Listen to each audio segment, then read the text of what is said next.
আসসালামু আলাইকুম রহমতুল্লাহ। ছাত্র সংসদ নির্বাচন চলমান।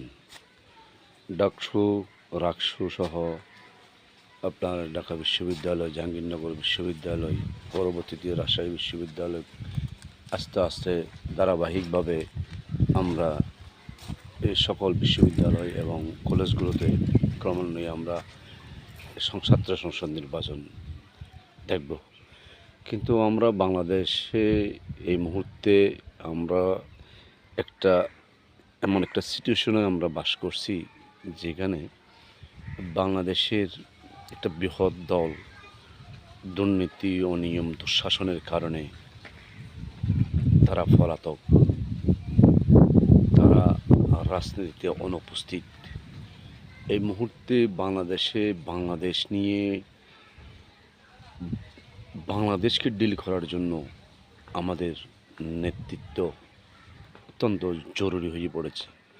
এই বাংলাদেশের নেতৃত্ব, বাংলাদেশটা কেমন হবে, বাংলাদেশের ইতিহাস, বাংলাদেশের স্বাধীনতা, বাংলাদেশের গণতন্ত্র, বাংলাদেশের মানুষের সুযোগ সুবিধা, বাংলাদেশের মানুষের মৌলিক অধিকার ইত্যাদি বিষয়ে একটা স্বাধীন সার্বভৌমত্ব, একটা গণতান্ত্রিক বাংলাদেশ আমরা প্রতিষ্ঠা এবং ধারাবাহিকভাবে ধরে রাখার জন্য যে নেতৃত্ব দরকার, সেই নেতৃত্ব আপাততে বাংলাদেশ জাতীয়তাবাদী দল ছাড়া কোনো বিকল্প আছে বলে আমি বিশ্বাস করি না।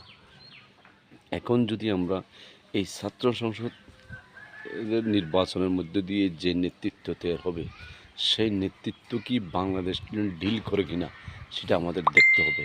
তারা বাংলাদেশের স্বাধীনতা, বাংলাদেশের এই গণতন্ত্র, বাংলাদেশের ঐতিহ্য, বাঙালি জাতির ঐতিহ্য ধারণ করে কিনা, এবং তারা বাংলাদেশের এই কালচারকে তারা পোষণ করে কিনা, বাংলাদেশের ধর্ম, বর্ণ, গোত্র নির্বিশেষে সকল মানুষের অধিকার প্রতিষ্ঠার জন্য তাদের চিন্তা করে কিনা, বাংলাদেশের আধিপত্যবাদ, নতজানু ভিনদেশীর রাজনীতি তারা ঘৃণা করে কিনা বা পোষণ করে কিনা, সেসব কিছু দেখে আমাদের সিদ্ধান্ত নিতে হবে নেতৃত্বগুলো কেমন দরকার।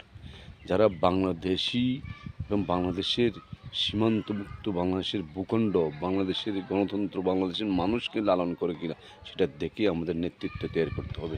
অন্যথায় আমরা একটা বিপজ্জনক পরিস্থিতি যাব। সেই পরিস্থিতির মোকাবিলা করতে